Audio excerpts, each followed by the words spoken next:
மூன்று முக்கியமான செய்திகளை பற்றி நாம் வேகமாக பார்ப்போம். நாம் ஏற்கனவே பார்த்தது போல இந்த வரலாற்று நூல்கள் நமக்கு எதை சொல்லுகிறது என்றால், யோசுவாவின் புஸ்தகத்திலிருந்து கானானை பிடிப்பது, நியாயாதிபதிகளின் காலம், அதன் பிறகு அதைத் தொடர்ந்து அரசர்களுடைய காலம், நாடு இரண்டாக பிளவுபடுகிறது. அதில் வட இஸ்ரவேலர்கள் அசீரியாவுக்கு சிறைட்டுக்கு போகிறார்கள், அடிமைகளாக போகிறார்கள். தென் இஸ்ரவேலர்கள், அதாவது யூத மக்கள் சுமார் 150 ஆண்டுகளுக்கு பிறகு பாபிலோனுக்கு சிறைப்பட்டு போகிறது நாம் பார்க்கிறோம். கடைசியாக யூதாவுடைய சிறையிருப்பு மீட்கப்படுகிறது என்ற காரியத்தோடு நாம் படித்தோம். இப்போது இந்த புத்தகத்தில் நாம் இந்த வரலாற்று நூல்களை படிக்கும்போது நாம் கற்றுக்கொள்கிற பாடங்கள் என்ன என்பதை வேகமாக துரிதமாக பார்க்கலாம். வரலாற்று நூல்கள் முதலாவது கடவுளை குறித்ததான கருத்தை, கடவுளுடைய மக்களை குறித்ததான கருத்தை நமக்கு சொல்லுகிறது. கடவுளை குறித்ததான கருத்தையும் கடவுளுடைய மக்களை குறித்ததான கருத்தையும் நமக்கு சொல்லுகிறது. அதே நேரத்தில் கடவுளுடைய எதிரிகளை குறித்தும் இது நமக்கு கற்பிக்கிறது. இப்பொழுது நாம் வரலாற்று நூல்களில் கடவுளை பற்றி நாம் என்ன கற்றுக்கொள்கிறோம் என்பது மிக முக்கியமான ஒரு கருத்து. அதை நாம் கற்றுக்கொள்வோம். நம்முடைய கடவுள், நம்முடைய தேவன், வேதத்தின் தேவன், நாம் பரமபிதா என்று சொல்லுகிற யெகோவா தேவன் ஈடு இணையற்றவர், சரிநிகர் சமம் இல்லாதவர், சரிநிகர் சமானம் இல்லாதவர். அவர் நானே கர்த்தர் என்று சொல்லக்கூடியவர். நானே கர்த்தர் என்றால் எனக்கு பக்கத்தில் வேறு யாரும் இல்லை, எனக்கு மேலே யாரும் இல்லை, எனக்கு கீழேயும் யாரும் இல்லை, எனக்கு ஒப்பானவர்கள் யாரும் இல்லை என்பதுதான் இதனுடைய பொருள். ஆக நாம் தேவனை குறித்த சரியான ஒரு அறிவை இந்த புத்தகத்திலிருந்து பெற்றுக்கொள்கிறோம். தேவன் நிகரற்றவர், தேவன் அல்லது கடவுள் நிகரற்றவர் என்ற கருத்தை இந்த வரலாற்று நூல்களிலிருந்து கற்றுக்கொள்கிறோம். பூமியிலே நம்முடைய ஆண்டவருக்கு நிகரானவர் வேறு எவருமே இல்லை. எதிலெல்லாம் நிகரில்லை? கவனமாக படிக்க வேண்டும். நம்முடைய ஆண்டவர் பரிசுத்தம் உள்ளவர். நான் பரிசுத்தர் என்று சொல்லப்படுவது. அவருடைய பரிசுத்தத்திலே அவருக்கு நிகரானவர் யாருமே இல்லை. அவர் பரிசுத்தத்திலே பூர்ணப்பட்டவர். பரிசுத்தம் என்பது அவருடைய முழு தன்மை, கடவுளுடைய தன்மையில் முழுமை அவர். ஆக கடவுள் பரிசுத்தமானவர், தேவன் பரிசுத்தமானவர். அந்த பரிசுத்தத்துக்கு இணையாக யாரையுமே கொண்டு வர முடியாது. அவருடைய பரிசுத்தத்துக்கு இணையாக யாரும் கொண்டு வர முடியாது. ஒருவேளை சின்ன கவனத்துக்காக நாம் நம்முடைய இந்திய கடவுளர்களை நம்முடைய ஆண்டவரோடு ஒப்பிட்டு பார்க்கும் பொழுது எந்த கடவுளரும் நம்முடைய கடவுளுக்கு இணையாக மாட்டார்கள். என்ன உதாரணமாக இப்போது முருகா என்று கடவுளை சொல்வார்கள் என்று வைத்துக் கொள்ளுங்கள். அவருடைய திருமண வாழ்க்கையில் அவருக்கு குறை உண்டு. ஏன் குறை உண்டு? அவருக்கு 2 மனைவிகள். அதே போல கிருஷ்ணரை கொண்டாடுகிறார்கள். கிருஷ்ணர் பல மனைவியரை உடையவர்கள், அல்லது திருமணமே இல்லாமல் பல பெண்களோடு உறவு கொள்பவர். ராமனை பற்றி நமக்கு எல்லாருக்கும் தெரியும். ராமன் தான் இப்பொழுது இந்தியாவுடைய தேசிய கடவுளாக அறியப்படுகிறார். இந்த ராமன் தன் சொந்த மனைவியை சந்தேகப்பட்டவர்.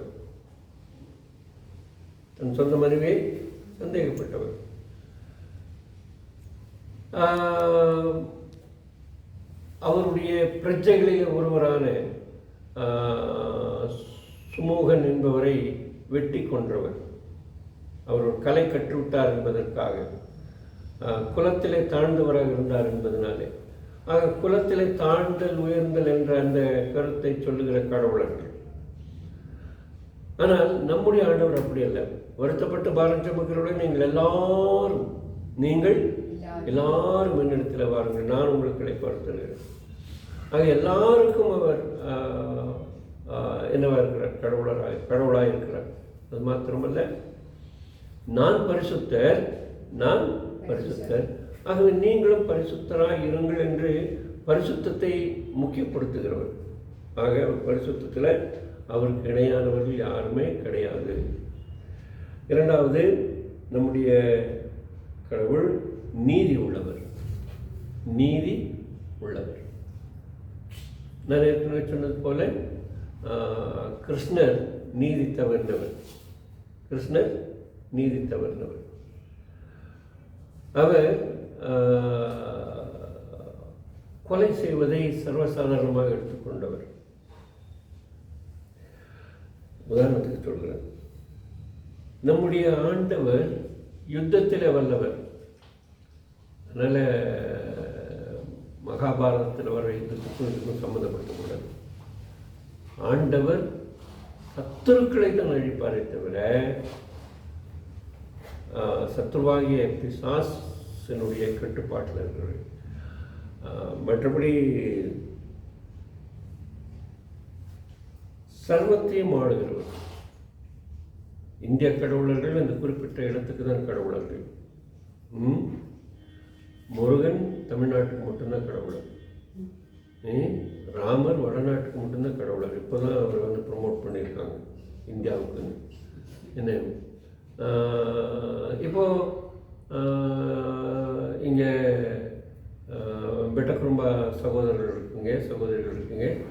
உங்களுடைய கடவுளர் யாருன்னு உங்களுக்கு தெரியும். உங்களுடைய கடவுளர்கள் உங்களுக்கு மட்டும்தான் கடவுளர். நாங்கள் வடுகர்கள், எங்களுக்கு ஒரு சில கடவுளர்கள் உண்டு. அவர்கள் எங்களுக்கு மட்டும்தான் கடவுளர். இப்போது நீங்களும் நானும் ஒரே ஊரில் இருக்கோம். உங்கள் கடவுளரை நாங்கள் வணங்குறதில்லை, எங்கள் கடவுளரை நீங்கள் வணங்குறதில்லை. இப்போ பொதுப்படியாக இருக்கிற கடவுளரை நம்ம சாமி போட்டுடுறோம்.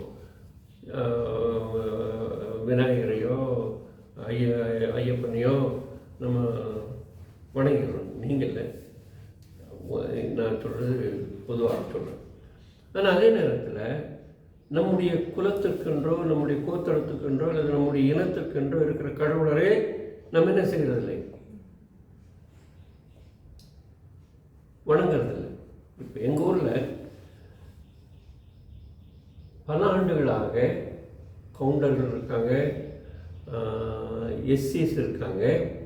அவர்களில் ஒருவரும் எங்களுடைய கோயிலில் வந்து நான் பார்த்ததே இல்லை, பார்க்குறதும் இல்லை. ஆனால் அதே நேரத்தில் அவர்களுக்கென்று அவர்களுடைய ஊரில் கோயில் கட்டி வச்சுருக்காங்க, அங்கேயும் எங்களுடைய ஆட்கள் போகிறதும் இல்லை. ஆக அவர்கள் அந்த குறிப்பிட்ட இடத்துக்கு மட்டும்தான் கடவுள். ஆனால் நம்முடைய கடவுள் அகில உலகத்தையும் ஆளுகிறவர், சர்வ ஆளுகை உள்ளவர். இஸ்ரவேலருக்கு மட்டும்தான் அவர் கடவுளர் அல்ல. இஸ்ரவேலின் கடவுள் நம்முடைய ஆண்டவர், யெகோவா இஸ்ரவேலின் கடவுள், அது உண்மை. ஆனால் அதை தாண்டி அவர் அநேக இனங்களுக்கு கடவுளராக இருக்கிறார். ஆனால் அவர் ஏற்றுக்கொள்வதும் ஏற்றுக்கொள்ளாமல் இருப்பதும் மனிதர்களை பொறுத்து, இனங்களை பொறுத்து. வேதத்தில் அதுக்கு நிறைய ஆதாரங்கள் இருக்கிறது. நம்முடைய ஆண்டவர் அகில உலகத்துக்கும் கடவுள் என்பதை இந்த சரித்திர நூல்கள் நமக்கு சொல்லுகிறார். அவர் சொல்லும்போது நான் ஒரு கோத்திரத்துடைய கடவுள் என்று சொல்லவில்லை, நான் ஆபிரகாம், ஈசாக்கு, யாக்கோபு என்பவருடைய கடவுள் என்று சொல்லுகிறாரே தவிர, அது தனிப்பட்ட உறவை குறிப்பிடுகிறதே தவிர, அவர் ஏதோ ஒரு ஒரு ஒரு குறிப்பிட்ட இனத்துக்கு கடவுளாக ஒரு பெட்டி காடாக ஒரு சின்ன கடவுளாக இல்லை.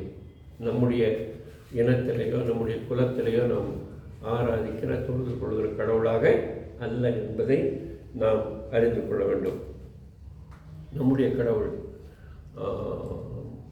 இந்த முழு உலகத்தையும் படைத்தவர், முழு உலகத்தையும் ஆளுகிறவர், முழு உலகத்துக்கும் அவர்தான் கடவுள். அதை நாம் மனதில் கொள்ள வேண்டும். அதற்காக தான் என்னுடைய குறிப்பில் கடவுளை பற்றி சொல்லும்போது, கடவுள் எல்லாவற்றுக்கும் எஜமானர், சர்வத்துக்கும் எஜமானர் என்ற சொல்லாடலை இந்த நோட்ஸில் சொல்லப்பட்டிருக்கிறது. ஆக எல்லாத்துக்கும்னா ஆடு மாடுகள் முதற்கொண்டு, ஆடு மாடு முதற்கொண்டு, மிருகங்கள் முதற்கொண்டு, மனிதர்கள் வரைக்கும் அவர் எல்லாருக்கும் கடவுள். ஸோ ஆடு மாடுகளுக்கு கடவுள் இருக்க முடியுமா? ஆடு மாடுகளுக்கு கடவுள் இருக்க முடியுமா? இல்லையா?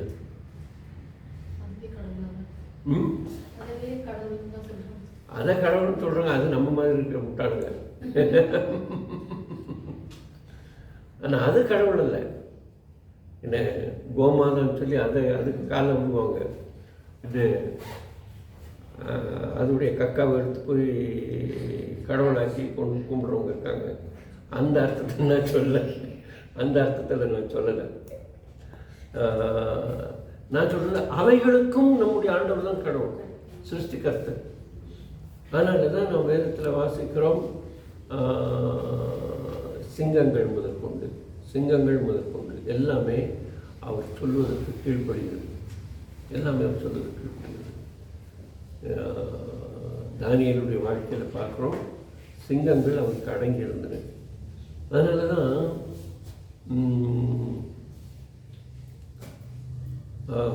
ஆண்டவர் சொல்லும்போது, சகல படைப்புகளுக்கும் சகல சிருஷ்டிக்கும் நீங்கள் நற்செய்தியை அறிவீர்கள். இப்போ நம்முடைய நமக்கு இன்னும் அந்த பழக்கம் வரல. உங்களில் எத்தனை பேருக்கு ஃப்ரான்சிஸ் ஆஃப் அசிசிங்கிறவரை பற்றி தெரியாது? ஃப்ரான்சிஸ் சேவியர் தெரியலாம் ஒருவேளை உங்கள் அநேகருக்கு. ஃப்ரான்சிஸ் சேவியர் தெரியுமா? யாரும் தெரியாதுல்ல. வரலாற்றை படிக்கலாம், வரலாறு படிக்கலாம். ஆர்சியில் அவர் கொண்டாடுறாங்க. மற்றபடி அவர் ஒரு மிஷினரி, இந்தியாவுக்கு வந்த மிஷினரி. தெரியுமா உங்களுக்கு? ஃப்ரான்சிஸ் சேவியர் இந்தியாவுக்கு வந்த மிஷினரி. இந்தியாவுக்கு வந்து குறிப்பாக தூத்துக்குடி, கன்னியாகுமரி பகுதிகளில் மீனவர்கள் மத்தியில் ஊழியம் செய்தார். மணி அடிச்சுட்டே போவார். அவருக்கு அதிகமாக ஒன்றும் தெரியாது, தமிழ் அதிகமாக தெரியாது. கர்த்தருடைய ஜெபம் தெரியும். அப்புறம் அந்த கத்தோலிக்கர்களுடைய இந்த ஆவே மரியா, அதாவது என்ன சொல்லுவாங்க, மரியாள் ஜபம் இருக்குல்ல, அது என்ன ஜபமாலை இல்லை, ஜபமாலையில் மரியா ஜபம், அருள்நறைந்த மரியா, அருள்நறைந்த மரியா, அது தெரியும். ஆவே மரியா, அருள்நறைந்த மரியா தெரியும் தமிழில். அப்புறம் 10 கட்டளை தெரியும். அப்புறம் விசுவாச பிரமாணம் தெரியும். இதை 4 வச்சே ஓட்டிட்டார். போராட்டங்கள்லாம் சுவிசேஷம் சொல்லுவார். அவருடைய சுவிசேஷத்துக்கிட்ட அநேகர் ரட்சிக்கப்பட்டாங்க. வச்சுங்களா, ரட்சிக்கப்பட்டாங்கன்னு சொல்ல முடியாது. அந்த கிறிஸ்துவத்துக்குள்ளே வந்தாங்க. பெரிய பெரிய ஒரு மாற்றம் வந்தது. எந்த நாட்டுக்காரர்? அவர் வந்து பிரான்ஸ் நாட்டு. சரி, இப்போ பிரான்சிஸ் சேவியர்.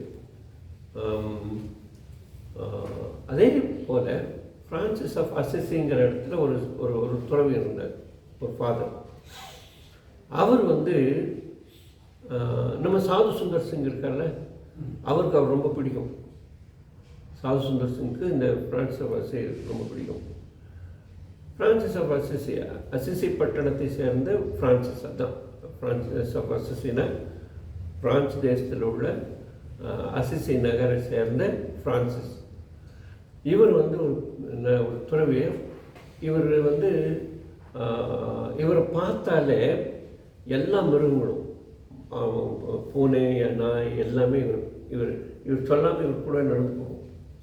இவர் எல்லாத்துக்கும் இயேசுவை நேசிக்கிறார், இயேசுவை நேசிக்கிறார், இயேசுவை நேசிக்கிறான்னு சொல்கிறார். சில பரிசுத்தவான்களுடைய வாழ்க்கைகள் நமக்கு பெரிய ஒரு சவாலாக இருக்கும் ஆச்சுங்களா. ஸோ அவரை போல் இப்போ நம்ம யாரும் செய்கிறதில்லை. ஏன்னா அவர் மனம் திரும்புன்னு சொல்லுவார். அவர் அதுகளுக்கும் ஏன் அது மனம் திரும்ப அவசியம் இருக்கான அதுக்கு இப்போ பதில் என்கிட்ட இல்லை. ஆனால் மனிதர் பாவம் செய்ததுனால இந்த மிருகங்களும் தண்டிக்கப்பட்டன. சர்வ சிருஷ்டியும் ஏகமாய் பாடுபட்டுன்னு வாசிக்கிறோம் ரோமரில் இல்லையா. அது எப்போ மனிதன் பாவம் செய்ததுனால மனிதனுடைய பாவத்தினுடைய அந்த தாக்கம் மிருகங்களுக்கும் வந்தது என்பது சாதாரணமான ஒரு இறையியல் கருத்து. இப்போ விஷயம் என்னென்னா, அவைகளுக்கும் நற்செய்தியை சொல்ல நாம் அழைக்கப்பட்டிருக்கிறோம். சரிங்களா. ஸோ நம்முடைய ஆண்டவர் சர்வத்துக்கும் எஜமானன். நம்ம வீடுகளில் இருக்கிற சின்ன எறும்பு முதற்கொண்டு பெரிய யானை வரைக்கும் எல்லாத்துக்கும் நம்முடைய ஆண்டவர் தான் நிஜமானவர். ஏன்னா எல்லாவற்றையும் படைத்து வரவர் தான். சின்ன ஆட்டம் சொல்லுவாங்களா, அணு முதற்கொண்டு அண்ட சராசரம் அனைத்துக்கும் நம்முடைய ஆண்டவர் தான் எஜமானர். ஆக நம்முடைய ஆண்டவருடைய தன்மையை நாம் இப்படி பார்க்க முடிகிறது. ரைட். இதை வேதாகமம் வலியுறுத்தி சொல்லுகிறது. அதுவும் குறிப்பாக வரலாற்று நூல்கள். அதை ஆழ்ந்து நாம் படிப்பதற்கு வரும் காலங்களில் ஆண்டவர் நமக்கு உதவி செய்வார். சரிங்களா. இறையியல் தியாலஜி அதில் இப்படிப்பட்ட கருத்துக்களை படிப்பதற்கு வாய்ப்பு உண்டு. உங்களுக்கு அந்த வாய்ப்பு எந்த அளவுக்கு கிடைக்கும்னு தெரியாது. ஏன்னா நமக்கு வாரத்தில் ஒரே ஒரு நாள் கிளாஸ், அதுவும் 4 மணி நேரம் தான் கிளாஸ், 3 மணி நேரம் கிளாஸ், 3-4 மணி நேரம். சாதாரண ஸ்கூலில் எத்தனை மணி நேரம் கிளாஸு? காலைல 9 மணிலேருந்து காலைல 9 மணியா 10 மணி 9:30 9க்கே ஸ்கூல் ஆரம்பிக்கிறது. ஸ்கூல்கள் உண்டு.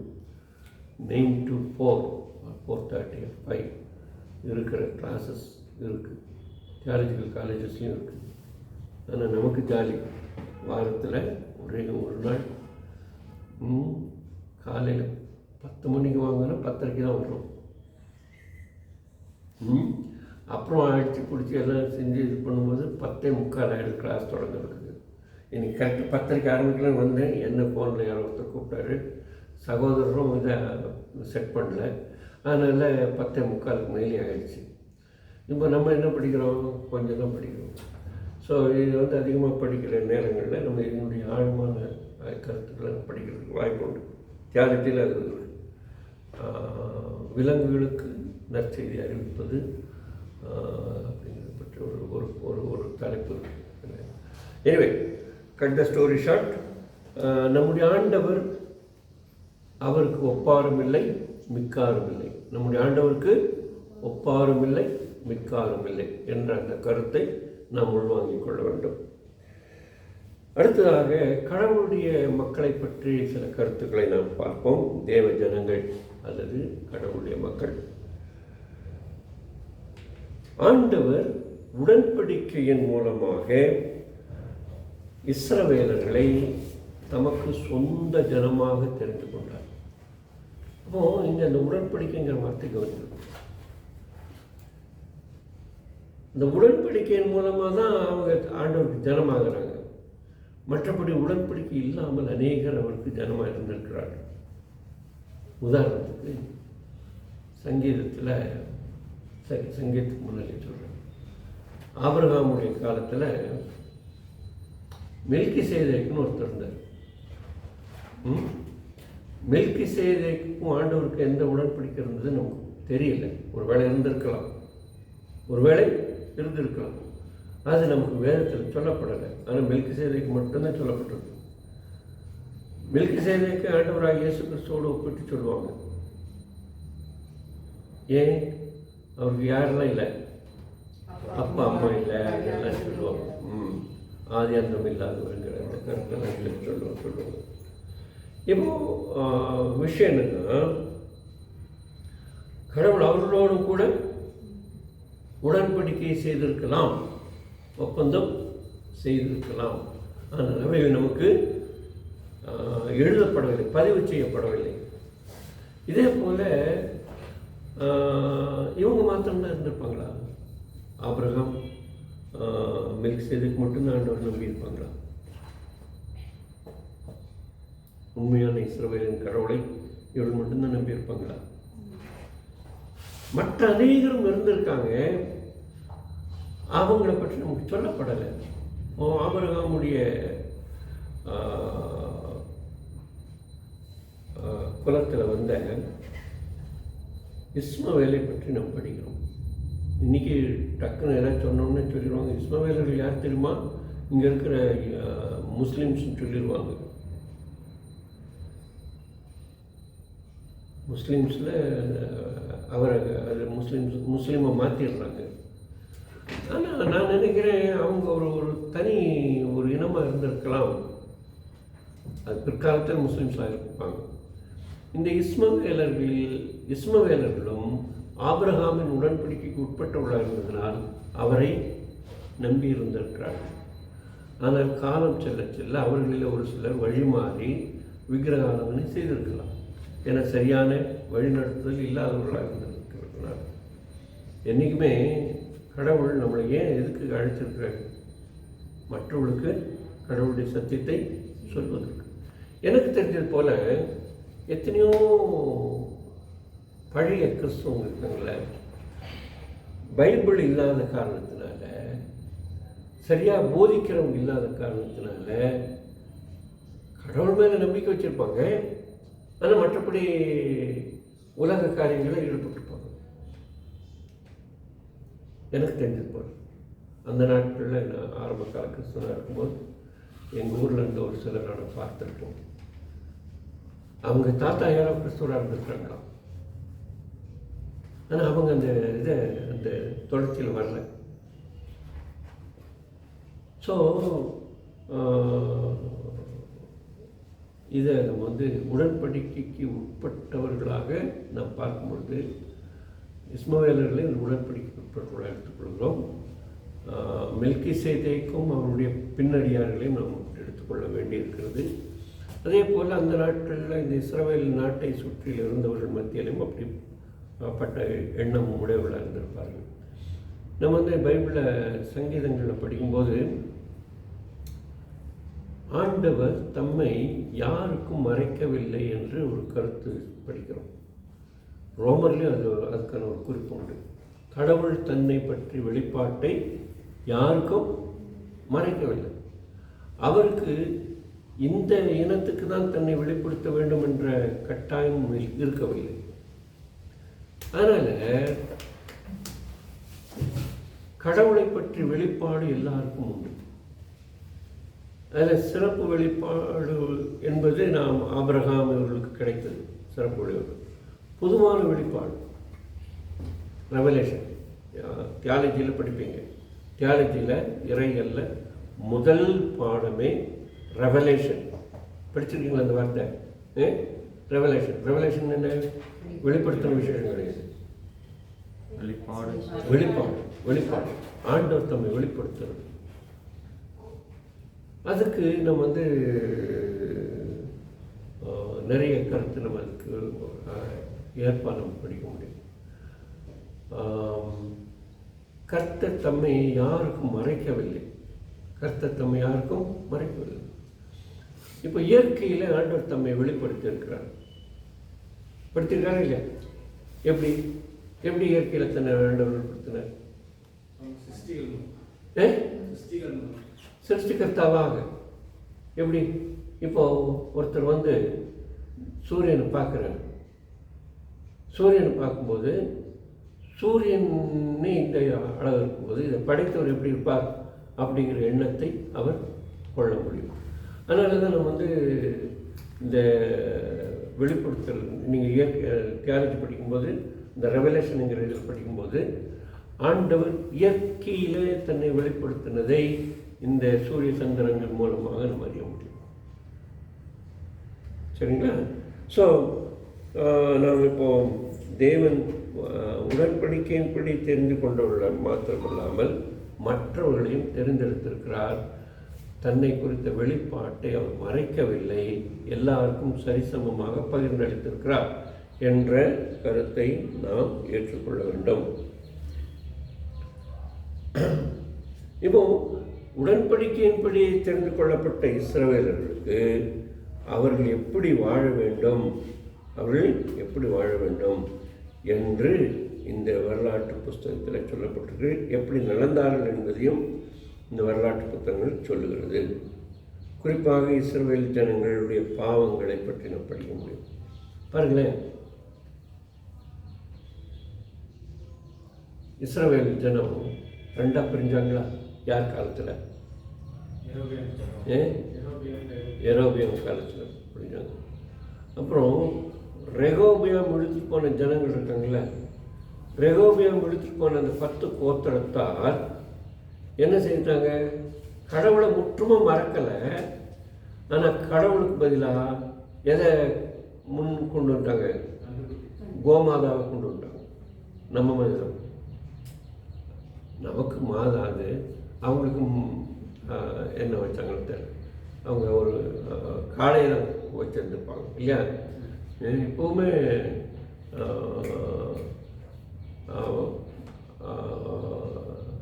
மைசூர் போனீங்கன்னா அந்த இதில் இருக்குது மாடல், அது காளை. சரிங்களா? கோயில்களில் வச்சுருப்பாங்க, பெரிய பெரிய கோயில்களில். ஸோ அதே போல் இஸ்ரவேலர்கள் இந்த மாட்டை அல்லது காளையை அல்லது பசுவை அவர்கள் தெய்வமாய் வணங்கினார்கள். அதனால் கடவுளை விட்டு பிரிஞ்சாங்க. ஆனாலும் கடவுள் என்ன செய்தார்? அவர்களுக்கு தீர்க்கதரிசிகளை கொடுத்தார். இப்போது யோனாவின் புஸ்தகத்தில் ஒரு சிறப்பான ஒரு கடவுளுடைய அக்கறை பற்றி நம்ம பார்க்கும்போது, நினிவேயில் இருந்தவங்களுக்கு ஆண்டவருக்கு ஏதாவது சம்மந்தம் இருந்ததா? சுத்தமாக சம்மந்தம் இல்லைங்க. ஆனால் கடவுள் அவளை நேசித்தார். அதனால ஒரு யோனாவை அனுப்பினார். நினிவேயின் மக்கள், அசீரிய மக்கள், அவர்கள் இஸ்ரவேலின் கடவுளை வணங்கவில்லை. தெரியுமா உங்களுக்கு? இஸ்ரவேலின் கடவுளை அவர்கள் ஆராதிக்கவில்லை. இப்போ யோனாவை தேவன் நினிவேவுக்கு அனுப்பினார் என்ற வரலாறு நமக்கு சொல்லப்பட்டிருக்கு. சொல்லப்படாத எத்தனையோ ஊர்களுக்கு, நினிவே போன்ற ஊர்களுக்கு ஆண்டவர் எத்தனையோ தீர்க்கதரிசிகளை அனுப்பியிருக்கிறார் என்று சொல்ல முடியாது, அனுப்பியிருக்கலாம். ஏன்னா யோனாவின் புஸ்தகத்தை பேஸ் பண்ணி நான் சொல்கிறேன். அதனால தான் ஆண்டவர் நம்மை நேசித்ததுனால இயேசு கிறிஸ்து உயிர்த்தெழுந்த ஒரு சில ஆண்டுகளிலேயே இந்தியாவுக்கு சுவிசேஷர்களை அனுப்பினார், அப்போஸ்தலர்களை அனுப்பினார். உலகம் எங்கும் அனுப்பினார். அதில் குறிப்பாக இந்தியாவுக்கு, தமிழ்நாட்டுக்கு அனுப்பினார். அதாவது தமிழ்நாடு, கேரளாங்கிறது எல்லாம் ஒரே பகுதியாக தான் இருந்தது. இன்றைக்கி தான் நம்ம கேரளாங்கிறலாம் பிரிக்கிறோம். அந்த நாட்களில் கிட்டத்தட்ட எல்லாம் ஒன்றா இருந்தது. எல்லாமே குட்டி குட்டி நாடு தான். நம்மள எத்தனை பேருக்கு தெரியும் இந்த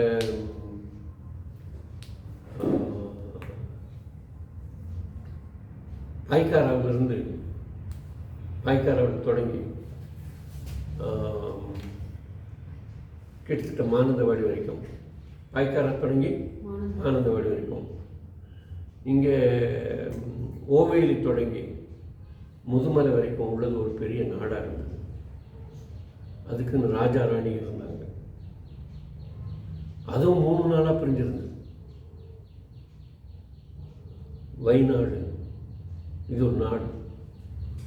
அதே மாதிரி ஆண்டவர் இந்த இடங்களில் எல்லாம் தன்னுடைய நற்செய்தி ஏதோ விதத்தில் சொல்லியிருப்பார். அதெல்லாம் நம்ம குறிக்கப்படலைங்க, குறிப்பு கொடுக்கப்படவில்லை. ஒருவேளை அப்படி குறிப்புகள் கொடுக்கப்பட்டிருந்தாலும் அது அழிந்திருக்கும். ஆனால் நம்ம ஒன்றும் தெரிஞ்சுக்கணும், ஆண்டவர் யாரையும் குறைத்து கணக்கிடவில்லை, எல்லாரையும் சரிசமமாக நேசித்தார். நம்ம காலத்தில் தான் நமக்கு ஆண்டவர் வெளிச்சம் கொடுத்தார், நம்ம எடுத்துக்கொள்ளக்கூடாது. நம்முடைய முன்னோர்களுடைய காலத்தில் அவர்களுக்கு ஏதோ ஒரு விதத்தில் வெளிச்சம் கொடுத்துருக்குறார், ஏதோ ஒரு விதத்தில் வெளிச்சம் கொடுத்துருக்கிறார். ஆகவே இவைகளெல்லாம் நாம் மனதில் கொண்டு இஸ்ரவேல் மக்களுடைய இந்த வரலாற்று புத்தகங்களை நாம் படிக்கிறது, கடவுளுடைய மக்கள், அதாவது இஸ்ரவேல் மக்கள் பாவம் செய்த போது ஆண்டவருடைய வார்த்தையை கட்டளையை மீறி நடக்கும்போது அவர்களை எவ்வாறு அவர் எச்சரித்து அவர்கள் மனமாற்றம் அடைந்த போது அவர்களுக்கு ஆசீர்வாதத்தையும், கீழ்ப்படியாமல் போகும்போது தண்டனையும் கொடுத்தார் என்ற கருத்தை படிக்கிறோம். இது அவர்களுக்கு மட்டும் நமக்கு வந்திருக்கும். இன்றைக்கி நம்ம எல்லாம் விக்கிரக ஆராதனை செய்கிறோம். நம்ம எல்லாம் நம்முடைய உறவுகள். இந்த விக்கிரக ஆராதனை எப்படி வந்தது? பயத்தினால வந்தது. இயற்கையின் மேல் உள்ள பயத்தினால வந்தது.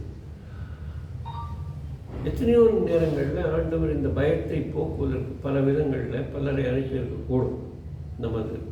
நமக்கு அதெல்லாம் தெரியாது. ஸோ இப்போ கடவுளை பற்றியுள்ள கடவுள் யார் என்ற முதல் குறிப்பை நாம் பார்த்தோம். 2வது கடவுளுடைய மக்கள் யார் என்பதை குறித்து பார்த்தோம். 3வது கடவுளுக்கு எதிரிகள் இருந்தார்கள். கடவுளுக்கு எதிரிகள் இருந்தார்கள். அவர்களை குறித்தும் இந்த வரலாற்று புத்தகம் நிறைய சொல்கிறது. நாம் அதை கவனமாய் பார்த்தால் தெரியும். கடவுளுடைய பிள்ளைகளுக்கு யாரெல்லாம் எதிரியோ, கடவுளுடைய வார்த்தைக்கு யாரெல்லாம் எதிரியோ அவர்களெல்லாம் கடவுளுக்கு எதிரிகள், சத்துருக்கள். சரிங்களா?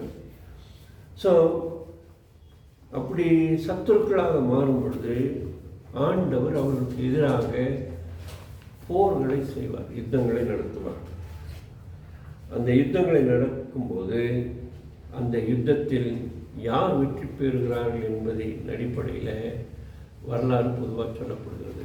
ஆனால் கடவுள் யுத்தம் செய்கிறபடினால் கடவுளே வெற்றி பெறுகிறார் என்ற சத்தியத்தை வரலாற்று நூல்களில் வந்து அறியலாம்.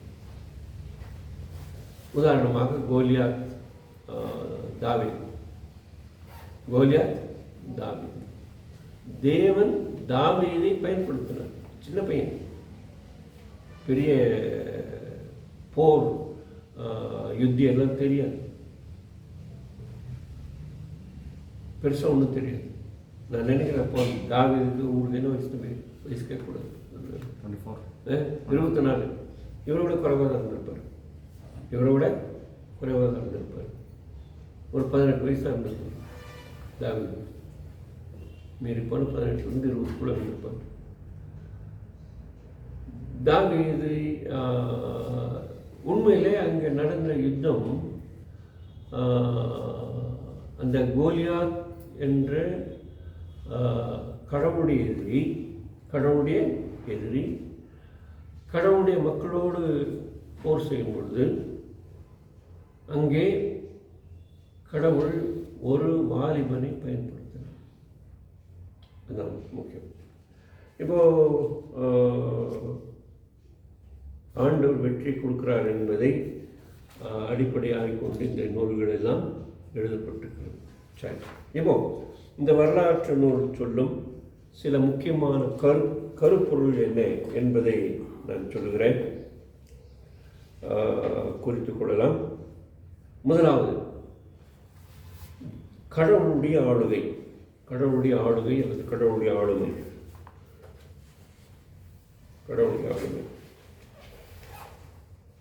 இஸ்ரவேலர் மீதும் புறவினத்தார் மீதும், அதாவது புறஜாதிகள் மீதும் கடவுளுடைய ஆளுகை இருக்கிறது. இதுதான் முக்கியம்.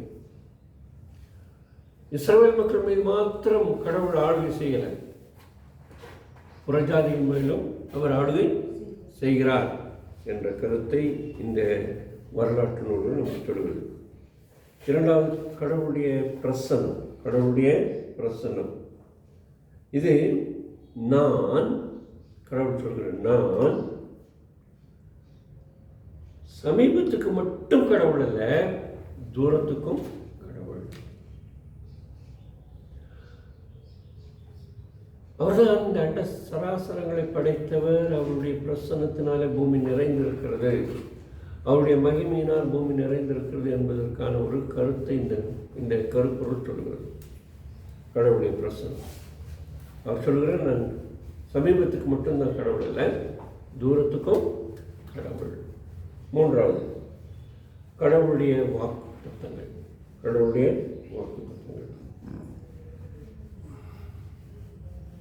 கடவுளுடைய வாக்குறுதிகள் அல்லது வாக்குத்தத்தங்கள் நிகழ்காலத்துக்கு மட்டுமல்ல, அல்லது நடப்பு காலத்துக்கு மட்டுமல்ல, எதிர்காலத்துக்கும் முடியும்.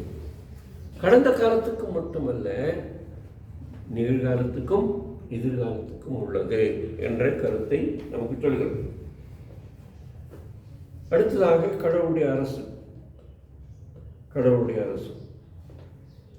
தேவனுடைய அரசு. அதனால தான் நம்ம ஜெபம் பண்ணும்போது ஆண்டவர் நமக்கு கற்றுக் கொடுத்துருக்கிறாரு, உங்களுடைய ராஜ்யம் வருவதாக என்று சொல்லும்படியாக. கடவுளுடைய அரசு என்பது மனிதர்கள் மீதும்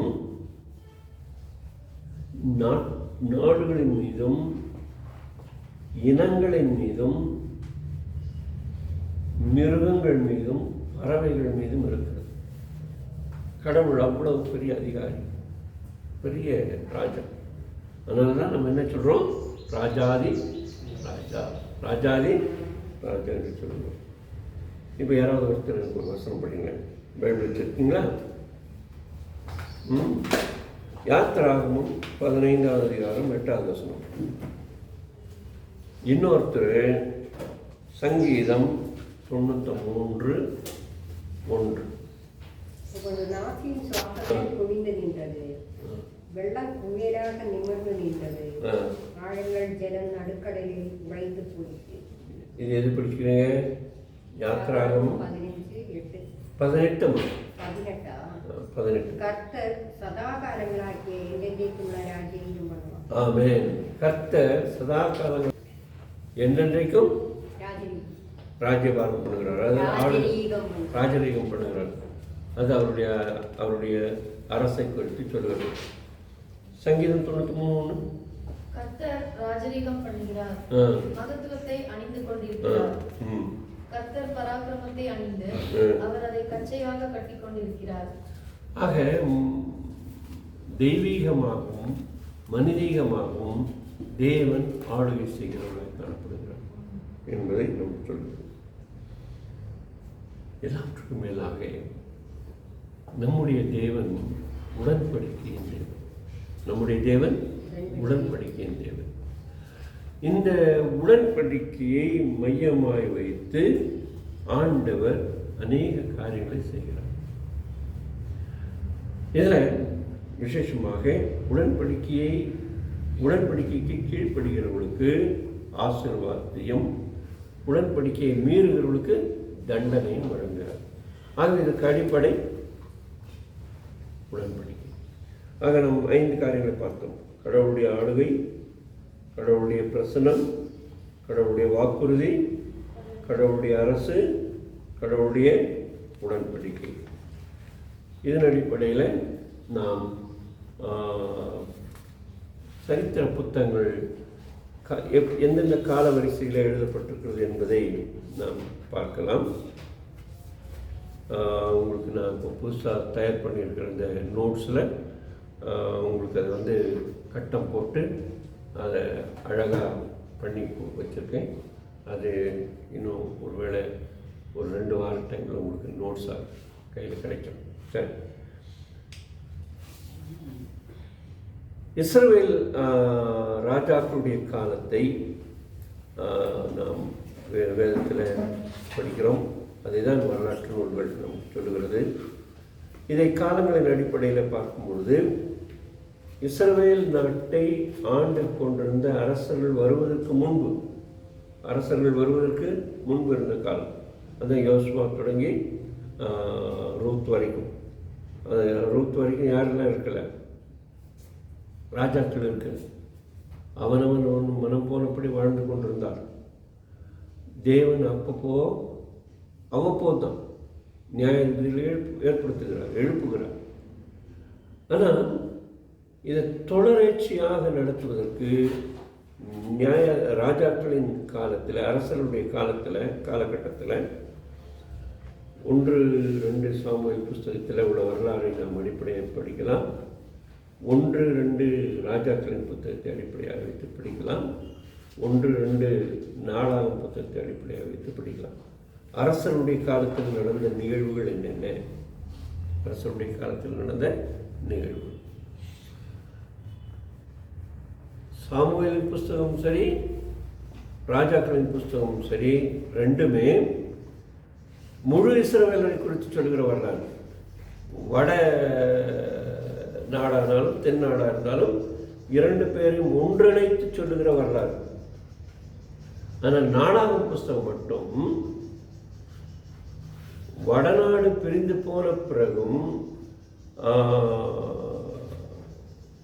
யூத நாடாகிய தென்னாட்டினுடைய வரலாற்றை மட்டும் முக்கியப்படுத்தி சொல்லுகிற வரலாறு. ஆகவே இதை நாம் மனதில் கொள்ள வேண்டும். அப்புறம் ராஜாக்களுக்கு பிந்திய காலத்தில், ராஜாக்களுக்கு பிந்தி என்ன வந்தது? சிறையிருப்பு வந்தது இல்லையா? பாபிலோன் சிறையிருப்பு. இப்போ அசீரிய சிறையிருப்பை பற்றி அதிகமாக நம்ம படிக்கிறது இல்லை. ஆனால் பாபிலோன் சிறையிருப்பு பற்றி தான் அதிகமாக படிக்கிறோம். பாபிலோன் சிறையிருப்பின் காலத்தில் தேவன் ஏற்படுத்தின அல்லது அதுக்கு பிந்தின காலத்தில் தேவன் ஏற்படுத்தினவர்களை பற்றி எஸ்ரா, நெகேமியா, எஸ்தர் ஆகிய புத்தகங்களிலிருந்து படிக்கிறோம். எஸ்ரா, எஸ்தர், நெகேமியா இந்த 3 காலகட்டமும் முழுமையாக விடுதலை பெறல. ஆனாலும் தேவன் அந்த காலகட்டத்தில் நடந்தது விடுதலை குறித்து வரலாற்றை இந்த புத்தகங்களின் வாயிலாக அறிகிறோம். சரிங்களா? அடுத்ததாக இஸ்ரவேலர்களின் வரலாறு சுமார் 1000 ஆண்டு வரலாற்றை இந்த நூல்கள் நமக்கு சொல்லுது. இந்த நிகழ்வுகள் இதை 6 பிரிவுகளாக நாம் படிக்கலாம். 6 பிரிவுகளாக படிக்கலாம். முதலாவது யோசுவா புஸ்தகத்தில் கானானை வெற்றி கொள்ளுதல், கானானை கைப்பற்றுதல். அப்படி என்றால் அதுக்கு முன்பாக கானான் வாக்குத்தத்தம் பண்ணப்பட்டது. அவர்களுக்கு அங்கே ஒரு அடி கூட சொந்தமான நிலம் இல்லாமல் இருந்தது. ஆனால் கானானுக்குள் ஆண்டவர் வாக்குறுதி பண்ணினபடி அவர்கள் கடந்து போகும்பொழுது யுத்தம் நடக்க வேண்டியிருந்தது. யோசுவாவின் தலைமையில் இந்த போர் நடக்கும் பொழுது போரில் அநேக நாடுகளை இவர்கள் தங்கள் கைவசமாய் கொண்டார்கள். இன்றைக்கி எப்படி பம்பார்ட் பண்ணுறாங்க இஸ்ரவேல் மக்கள், அதே மாதிரி அந்த நாட்டில் பம்பார்ட் பண்ணியிருக்காங்க. இன்றைக்கி ஒரே நேரத்தில் பாம்பு போட்டு வானுயர்ந்த கட்டடங்களை தரமட்டமாக்கிடுறாங்க. அந்த நாட்டில் வானுயர் கட்டடங்கள் இருக்கல, எல்லாருமே கிட்டத்தட்ட கூடாரங்கள்லையோ அல்லது இதில் தான் இருந்தாங்க. ஆனால் ஒருத்தர் கூட அவருடைய எதிரிகள் என்று சொல்லக்கூடியவர்கள் இல்லாதபடி எல்லாரையும் அழித்து போட்டார்கள், மற்றவர்களை சிறைப்படுத்தி கொண்டார்கள். எல்லா இடங்களிலும் அவர்கள் யுத்தம் செய்தார்கள். அதை பற்றி நாம் யோசுவாவின் புத்தகத்தில் படிக்கலாம். நியாயாதிபதிகளின் காலம் இருண்ட காலம் என்று ஒரு வகையில் சொல்லப்படுகிறது. ஏன்னா யோசுவாவுக்கு பிறகு வரலாறு தோய்ந்து போயிற்று. ஏன்னா அவர்கள் கடவுளை அறிய வேண்டிய பிரகாரம் அறியவில்லை. உதாரணமாக கிதியோனுடைய காலத்திலேயே கிதியோனிடத்தில் கடவுள் இடைப்பட்டதுனால தான் கிதியோனை நாம் பெரிதாக மதிக்கிறோம். கிதியோனோடு கடவுள் இடைப்படாமல் இருந்திருந்தால் கிதியோனுடைய வரலாறும் 2 வரலாறு. ஏன்னா கிதியோனுக்கு கடவுள் மேலே அக்கறை இருந்தது, ஆனால் அவருடைய தகப்பனாருக்கு கடவுள் மேலே அக்கறை இல்லை. அவருடைய தகப்பனார் என்ன செய்து கொண்டிருந்தார்? விக்கிரக ஆராதனை செய்து கொண்டிருந்தார், விக்கிரகத்தை போற்றிக் கொண்டிருந்தார், பாகாலை போற்றிக் கொண்டிருந்தார். ஆக இந்த நியாயாதிபதிகளின் காலத்தை நாம் இருண்ட காலம் என்று ஒரு வகையில் சொல்ல முடியும். அந்த இருண்ட காலத்திலேயே தேவன் அவ்வப்போது இந்த நியாயாதிபதிகள் மூலமாக வெளிச்சம் போட்டு காண்பித்தார். ஸோ அதனால் ரூத் புஸ்தகத்திலும் நியாயாதிபதியின் புஸ்தகத்திலும் நியாயாதிபதியின் காலத்தினுடைய முழு தன்மையை நாம் அறிய முடிகிறது. அந்த நாட்களில் இருந்த சமூக, அரசியல், மத அரசியல் இவைகளை பற்றி இந்த புத்தகத்தில் படிக்கணும். அதைத் தொடர்ந்து நமக்கு ராஜாக்களின் சாமுவேல் புஸ்தகத்திலும் ராஜாக்களின் புஸ்தகத்திலும் 4ஆம் புஸ்தகத்திலும் என்ன படிக்கிறோம்? ஒருங்கிணைந்த இஸ்ரவேலர். 3 ராஜாக்கள் வர்றாங்க. சவுல் 40 வருஷம், தாவீது 40 ஆண்டுகள், சாலமோன் 40 ஆண்டுகள். சாலமோனுடைய காலத்துக்கு பின்பு நாம் படிக்கிற வரலாறுகள் தனி. ஆக இந்த 3 ராஜாக்கள் சாலமோன், தாவீது, சவுல், இந்த காலகட்டத்தை ஒருங்கிணைந்த ஒன்றிய இஸ்ரவேல் என்று படிக்கிறோம். ஒன்றான இஸ்ரவேல். அந்த வரலாற்றை நான் ஏற்கனவே சொன்னது போல 1 சாமுவேல், 2 சாமுவேல், 1 நாளாகமத்தில் முதல் 11 அதிகாரங்கள் தான். சரி, 1 ராஜாக்களின் புஸ்தகம் முதல் 11 அதிகாரங்கள் தான். அப்புறம் 4ஆம் புஸ்தகத்தில் 1 நாளாகவும் 2 நாளாகவும் 2 நாளாம் புஸ்தகத்தில் முதல் 9 அதிகாரங்கள் தான். இவைகளில் இந்த வரலாறை படிக்கும். ஒருங்கிணைந்த இஸ்ரவேல். இந்த ஒருங்கிணைந்த இஸ்ரவேலிலிருந்து நம்ம சொன்ன இப்போ எப்படி யுஎஸ்எஸ்ஆர் கேள்விப்பட்டிருக்கீங்களா? ரஷ்யா. இந்த ரஷ்யா ஒரு ஒருங்கிணைந்த நாடாக இருந்தது. பெரிய கண்டம், ரஷ்யா கண்டம்ங்கிற அளவுக்கு வந்துருச்சு. ஆப்பிரிக்கா கண்டம், ஆசியா கண்டம் மாதிரி ரஷ்யாவே ஒரு கண்டம் போல வந்துச்சு. ஒரே ஆளுக்கு இருந்தது. அதுவும் சிதறப்பட்டு போனது. அப்படி சிதறி போனதில் யுக்ரைன் தனியாக வந்துச்சு. அதே போல் பல நாடுகள் தனித்தனியாக பிரிஞ்சு போயிடுச்சு. ஸோ அதே போல் இங்கே இஸ்ரவேல் நாடு பிளவுபட்டு போச்சு. அந்த பிளவுபட்டு போன வரலாற்றை 1 நாளாகவும் 1 ராஜா மன்னித்து 4ஆம் புஸ்தகத்தில் வரல 1 ராஜாக்களின் புஸ்தகம் 12வது அதிகாரம் 22 முதல் 22 வரைக்கும், 2 ராஜாக்களின் புஸ்தகம் 2வது அதிகாரம் வரை முழு 2 4வது புஸ்தகத்தை படிக்கலாம். அது மாத்திரமல்லாமல் 2 நாளாகமும் 10வது அதிகாரம் முதல் 36 அதிகாரம் வரைக்கும் படிக்கலாம்.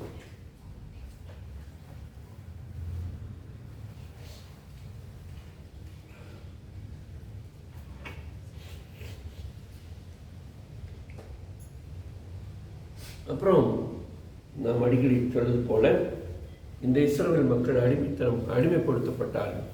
அது ஏற்கனவே எகிப்துக்கு அடிமையாக போனார்கள். அதற்கு பிறகு இஸ்ரவேல் மக்களுடைய அரசர்களுடைய பொறுப்பற்ற ஆட்சி முறையினாலே கடவுளுக்கு அவர்கள் பயப்படாமல் இருந்ததினால இவர்கள் எல்லாரும் பாபிலோனுக்கு சிறைப்பட்டு போனார்கள். அதுக்கு முன்னதாகவே ஒரு 150 வருஷத்துக்கு முன்னாலே இஸ்ரவேலர்கள், அதாவது வட நாட்டில் உள்ள இஸ்ரவேலர்கள், பெரும்பான்மையான இஸ்ரவேலர்கள் எங்கே சிறைப்பட்டு போனாங்க? அசீரியாவுக்கு சிறைப்பட்டு போனார்கள், அல்லது அடிமைப்பட்டு போனார்கள். சிறைப்பட்டு போனார்கள் என்ற வார்த்தையோட அடிமைப்பட்டு போனார்கள். ஸோ இந்த அடிமைத்தன வாழ்க்கையை எஸ்தர் புஸ்தகத்திலிருந்து நம்ம படிக்கணும். எஸ்தர். அப்புறம் இந்த முறையிலிருந்து வெளிப்பட்டு அவர்கள் வெளியே வர்றாங்க. 3 முறை அடிமைகளாக கொண்டு போகப்படுறாங்க. தென்னாடாகிய யூதேயாவிலிருந்து அல்லது தென் இஸ்ரவேலிலிருந்து 3 முறை அடிமைப்படுத்தப்பட்டு சிறைப்பிடிக்கப்பட்டு போனார்கள். சரிங்களா? அதே போல் கடவுள் 3 முறை அவர்களை சிறை கொண்டு வெளியே கொண்டு வர்றார். ஏன்னா அது ஏற்கனவே சொன்ன வாக்கு தத்துவத்தின் அடிப்படையில் 70 வருஷம் இவர்கள் என்னவாக இருக்க வேண்டும்? அடிமையாக இருக்க வேண்டும். ஆக முதல் முறை போனவர்கள் முதல் முறை வந்தபோது அவர்களுக்கு 70 வருஷம். 2வது முறை வந்தவர்கள் 2வது முறை விடுதலை செய்யப்பட்டார்கள். 3வது முறை போனவர்கள் 3வது முறை அதுக்கெல்லாம் ஒவ்வொன்றுக்கும் இடையில 70 ஆண்டு காலங்கள் இருந்தன. ஆனால் ஒரு இது என்னென்னா, அந்த கடைசியாக போனவங்க கூட ஒருவேளை முதல் இதில் வந்திருக்கலாம். அதனால் 70 ஆண்டுன்னு சொல்ல முடியாது. ஆனாலும் அந்த அடிமைப்படுத்தப்படுகிறது 70 ஆண்டுகள், 70 வருஷம். இந்த காலகட்டத்தில் எழுதப்பட்ட புத்தகங்கள் எஸ்ராவும் நெகேமியாவும். அடுத்ததாக இதை நம்ம இன்னும் கீழே சின்ன குறிப்பு வரும்போது, இஸ்ரவேல் மக்கள் கானானை வென்றதை பற்றி நாம் ஏற்கனவே படித்தோம். அந்த கானானை வென்ற காலம் 1400 முதல் 1380 வரைக்கும். இப்போ எத்தனை வருஷம்? சரி, 20 வருஷம். இந்த 20 ஆண்டு காலம் இது யோசுவாவின் காலம். யோசுவாவுடைய ஆண்டு காலம் அதிகமாக இருந்தாலும் அவன் ஆளுகை செய்தது சுமார் 20 வருஷம். அந்த 20 ஆண்டு காலத்தில் இஸ்ரவேல் மக்கள் கானானை மேற்கொண்டார்கள் அல்லது கானானை வென்றார்கள். கானான் என்பது காமன் பெயர். அங்கே பல இன மக்கள் வாழ்ந்து வந்தார்கள், பல ராஜாக்கள் இருந்தார்கள். நான் சொன்ன மாதிரி கூடலூர்லேயே நான் சொன்னேன் பல அரசர்கள் இருந்தார்கள். சரிங்களா? எங்கெங்கெல்லாம் இருந்திருக்காங்க? நம்பாலக்கோடை ஒரு பெரிய இதில் இன்னும் சிற்றரசர்கள் இதில் இருந்தாங்க. நெலாக்கோட்டையில் இருந்தாங்க. நெலாக்கோட்டையில் அவங்க நெலாக்கோட்டையில் இருந்தவங்க கிட்டத்தட்ட 1940 வரைக்கும் இருந்தாங்க. 40க்கு பிறகு அந்த அரச குடும்பம் மைசூர் மாறி போயிட்டாங்க. இப்போ ரொம்ப கடைசி கூட அந்த கோட்டைக்கு அவங்களுடைய ஒரு கோட்டை இருந்தது. அந்த கோட்டைக்கு போய் பார்த்து வந்தேன். இன்னும் அந்த கோட்டையுடைய எச்சங்கள் இருந்தது. நாங்கள் போன காலத்தில் கோட்டையுடைய எச்சம் இருந்தது. 2வது முறை போகும்போது அந்த இடத்த சுத்தமாக அடிச்சுட்டு கவர்மெண்ட் கட்டுறாங்களா தொகுப்பு வீடு, அதை கட்டி வச்சுருக்காங்க. ஸோ அந்த அளவுக்கு இருந்துச்சு. ரைட். அடுத்ததாக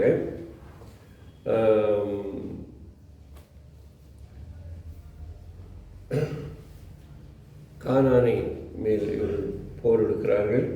இந்த 20 ஆண்டு காலத்தில் கானானை வெற்றி கொள்கிறார்கள். கானானை பங்கிடுகிறார்கள். யோசுவாவின் தலைமையில் கானான் ஒவ்வொரு கோத்திரத்துக்காக பங்கிடப்படுகிறது. யோசுவா முக்கிய தலைவராக நின்று இந்த காலத்தில் செயல்பட்டார்.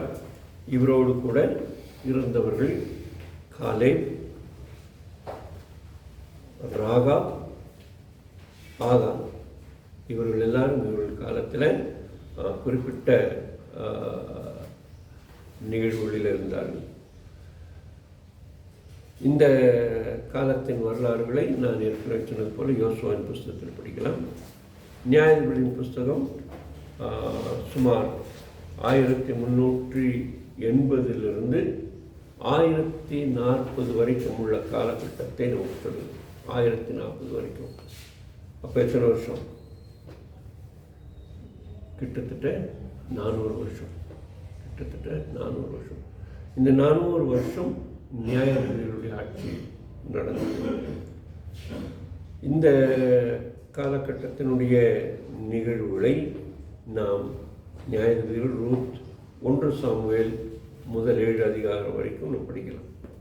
இப்போ அந்த ஊரில் இருந்த நிலைமைகள், அவருடைய பக்தி, இவைகள் எல்லாவற்றையும் பற்றி நாம் படிக்க முடிகிறது.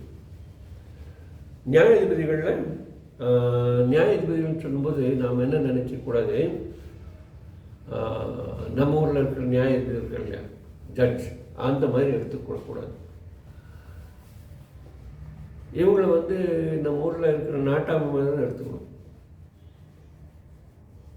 நாட்டாமை இருக்காங்க இல்லையா, நாட்டாமை பண்ணுறவங்க அல்லது ஊர் தலைவர்கள் என்ற கணக்கில் தான் எடுத்துக்கிற முடியும்.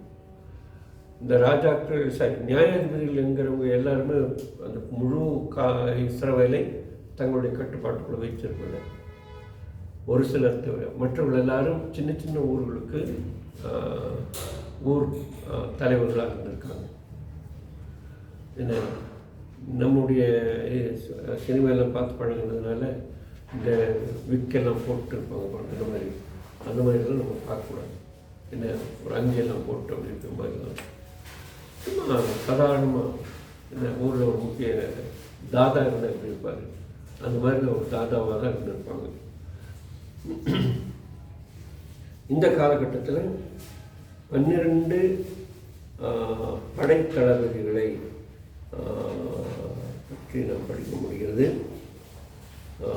இந்த 12 படைத்தளபதிகள் நியாயாதிபதிகள் படைத்தலைவர்கள் ஒரு வகையில் சொல்லப்படும், தளபதிகள் சொல்ல முடியும்.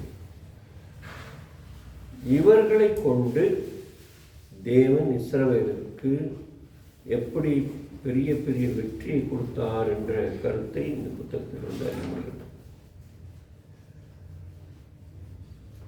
இந்த காலகட்டத்தில் மோவாபிய பெண்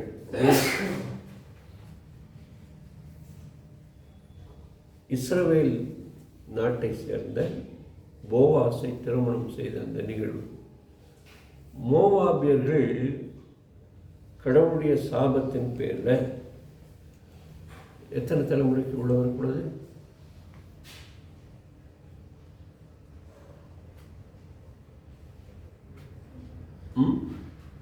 சரி, ஒரு ஹோம்ஒர்க் எனக்கு நீங்கள் செஞ்சுட்டு வாங்க.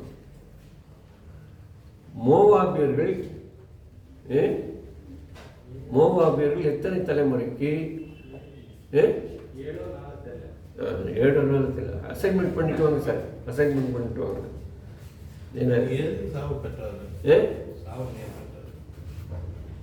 அதான் அதெல்லாம் அசைன்மெண்ட்டில் கொண்டு வாங்க. இப்போ உதாரணமாக வச்சுப்போமே, 7 தலைமுறைன்னு இருக்குங்க. 7ஆம் தலைமுறையில் அவங்க இஸ்ரவேலுடைய உடன்படிக்கைக்குள்ளே போக முடியுமா? முடியாது. அவங்களிருந்து 7 தலைமுறை வரும் ஆச்சுங்களா. அப்புறம் அந்த கடைசி தலைமுறைக்கு வரும்போது அங்கிருந்து இன்னும் 7 தலைமுறை வரும். ஒவ்வொரு 7 தலைமுறை இப்போ நான் இருக்கேன், எனக்கு 7 தலைமுறை, என் மகன் இருக்கேன், அவனுக்கு 7 தலைமுறை, அவனுடைய மகன் இருக்கு, அவனுக்கு 7 தலைமுறை, அப்படியே போயிட்டே இருக்கும். நிரந்தரம் இல்லாத, முடிவில்லாத ஒரு இது. அதனால் அதை உடைக்க தேவன் ரூத்தை தெரிந்து கொண்டார்.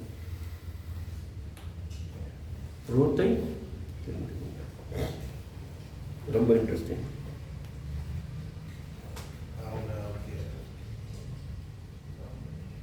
அந்நாள், அதாவது கடவுளுக்கு யாருமே எதிரிகள் கிடையாது என்பதற்கு இது ஒரு பாடம். ரூத் புஸ்தகம் கடவுளுக்கு நிரந்தரமான எதிரிகள் யாரும் கிடையாது என்பது ரூத் புஸ்தகம் சொல்கிறது. இப்போ அன்னாளை பற்றி படிக்கிறோம். சாமுவேலை உடைய தாயார், அவருடைய ஜபம், பெரிய ஜபம், அதை தியானம் பண்ணிட்டு வாங்க, உங்களுக்கு ஆசீர்வாதமாக இருக்கும். அன்னாளுடைய ஜபம் அசைன்மெண்ட், அடுத்த அசைன்மெண்ட் அன்னாளுடைய ஜபம். குழந்தைக்காக அந்த அளவுக்கு அழ முடியுமா? மனக்லேசத்தோடு அழ முடியுமா? குழந்தை வேணும், அப்படி யாரெல்லாம் அழுதாங்க ஒரு பட்டியல் போட முடிஞ்சா. உதாரணமாக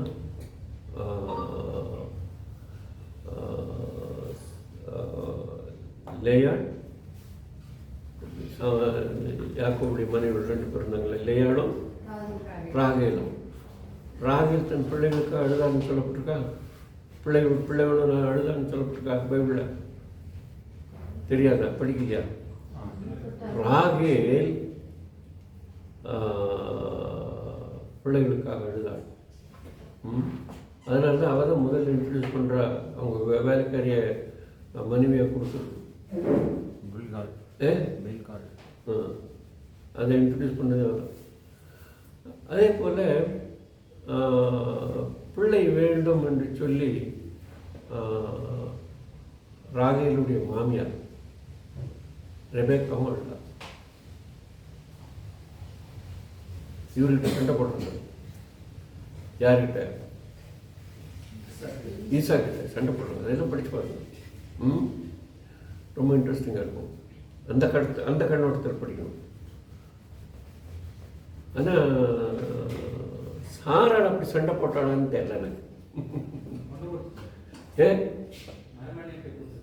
இல்லை, அது வேற விஷயம் இல்லை. ஆனால் எனக்கு குழந்தை வேணும்னு சொல்லி அடம் பிடிச்சாளாங்கிறது தெரியல. எனவே இந்த நியாயாதிபதிகளின் புஸ்தகத்தில் நான் வந்து ரூத் நியாயாதிபதிகளின் புஸ்தகத்தில் ஒரு பெரிய ஆசாரியனுடைய அகால மரணத்தை பற்றி படிக்கிறோம். ஆசாரியர்கள் இப்படி அகால மரணம் அடையக்கூடாதுங்கிறது பொதுவான ஒரு கருத்து. ஆனால் இந்த ஏலியுடைய மரணம் அகால மரணம். அந்த நாட்களில் இந்த வார்த்தைகளை பயன்படுத்துவாங்க. நீங்கள் இப்போ பேப்பர் படித்தவங்களுக்கு, அந்த நாட்களில் பேப்பர் படித்தவங்களுக்கு தெரியும். அகால மரணம் அடைந்தார்னு. அந்த அகால மரணம்னு என்னன்னு நமக்கு இன்னும் யாருக்கும் தெரியாது. இயற்கை எதுனா சாதாரணமாக இப்போ பயன்படுத்துகிறேன். அதான் அதான் இயற்கை எய்தினாருங்கிறது இப்போ என்ன இறைவனடி சேர்ந்தாருங்கிற வார்த்தை இருக்குது. கிறிஸ்தவங்க பயன்படுத்தும் போது இளைப்பாறுதலுக்குள் சென்றார் அப்படிம்போம். இயற்கை எய்தினார், இளைப்பாறுதலுக்கு போனாருங்கிற வார்த்தைகள் இப்போ நம்ம பயன்படுத்துகிற வார்த்தைகள். சரி, இங்கே சில முக்கியமான நியாயாதிபதிகளை பற்றி நம்ம படிக்கலாம். ஒவ்வொருத்தருடைய வாழ்க்கையும் சுவாரஸ்யமாக இருக்கும். நீங்கள் தனிப்பட்ட முறையில் படித்து பாருங்கள்.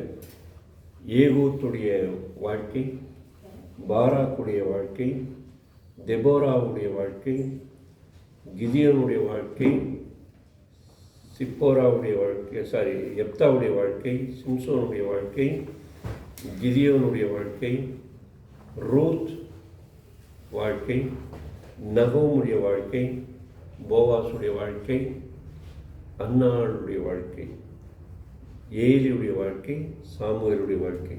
இது எல்லாத்தையும் தனித்தனியாக நீங்கள் படித்தீங்கன்னா நல்லாயிருக்கும். மொத்தமாக அந்த புக்கில் இருந்து எடுக்காமல் அந்த புக்கிலேயே அவர்களுடைய வாழ்க்கை மட்டும் தனியாக பிரித்து படித்தீங்கன்னா நிறைய பாடங்களை கற்றுக்கொள்ள முடியும். அதனால் இந்த இதை படிக்கலாம். ஸோ இவர்களது இந்த புத்தகத்தில் இவர்கள் இந்த மேலே இருந்த நியாயாதிபதிகளுடைய படை பலத்தை பற்றி நாம் படிக்கிறோம். அந்த படை திறமைகளை காட்டிலும் இவருடைய விசுவாச திறமையை தான் இந்த புத்தகத்தில் பார்க்க முடிகிறது. எபிரேயர் 11வது அதிகாரத்தின் அடிப்படையில் இவர்கள் எல்லாரும் விசுவாசத்தில் வல்லவர்களாக இருந்தார்களே தவிர படைபலத்தில் வல்லவர்களாக இருந்தார்களா அப்படின்னு கேள்வி. இப்போது கிதியோனை பற்றி படிக்கிறோம். கிதியோன் வந்து ஒரு பெரிய ஒரு போர்ப்படையை சேர்த்தணும். ஆண்டவர் என்ன பண்ணாரு? டேய், நீ பயங்கரமாக பெரும் பாராட்டிடுவேன், ஏன் பலத்தால் இப்படி இந்த நாட்டை நான் ஜெயிச்சேன்னு சொல்லிடுவேன். அதனால் அந்த என்ன சொல்கிறது, அந்த கிரெடிட்டை நான் உனக்கு கொடுக்கறதில்ல. அதனால் நீ என்ன பண்ணு, என் மேலே நம்பிக்கை இருந்தா இந்த ஜனங்களை கழிச்சு போடு அப்படிங்கிற. இப்போது 10 பேர் வந்திருக்கீங்க, எனக்கு ஒரே ஒருத்தர் தான் வேணும். ஆனால் உங்கள் 10 பேரையும் நான் நேசிக்கிறேன், 10 பேரையும் நேசிக்கிறேன். எடுத்துல தம்பி நீ வேண்டாப்போ அப்படின்னு சொன்ன நீங்கள் என்ன என் மேலே என்ன பண்ணுவேன்? கோபப்படுவேன். அதனால் ஒரு டெஸ்ட் வைக்கணும். அதனால் இது என்னுடைய டெஸ்ட்டு ரொம்ப இது. அதனால் இது வந்து அவருடைய படை இது எத்தனை பேர் ஆச்சு? 300 பேர். அந்த 300 பேர் எப்படி விசுவாசத்தினால ஜெயிக்கிறதுக்கு அவங்க உதவி செய்தாரோ, அதே போல் இந்த நியாய புஸ்தகத்தில் வர்ற இந்த நியாயாதிபதிகள் எல்லாரும் படைத்தலைவர்களாக தான் இருந்தாங்க. அவர்களுக்கும் அவருடைய விசுவாசத்தை சொல்லுகிறதாக இருக்குது. சரி, அடுத்ததாக நாம் ஆண்டவருக்கு சித்தமான அடுத்த வகுப்பில் பார்க்கலாம். ஒருங்கிணைந்த அரசு, அதாவது தாவீது, சவுல், தாவீது, சாமுவேல், அதற்கு பிறகு பிளவுண்ட அரசு. இதை பற்றி படிக்கும். அண்ணன் கிளாஸ் எடுத்தால் நான் கிளாஸ் எடுக்கலை, அண்ணன் கிளாஸ் எடுக்கலைன்னா நான் கிளாஸ் எடுக்கலை.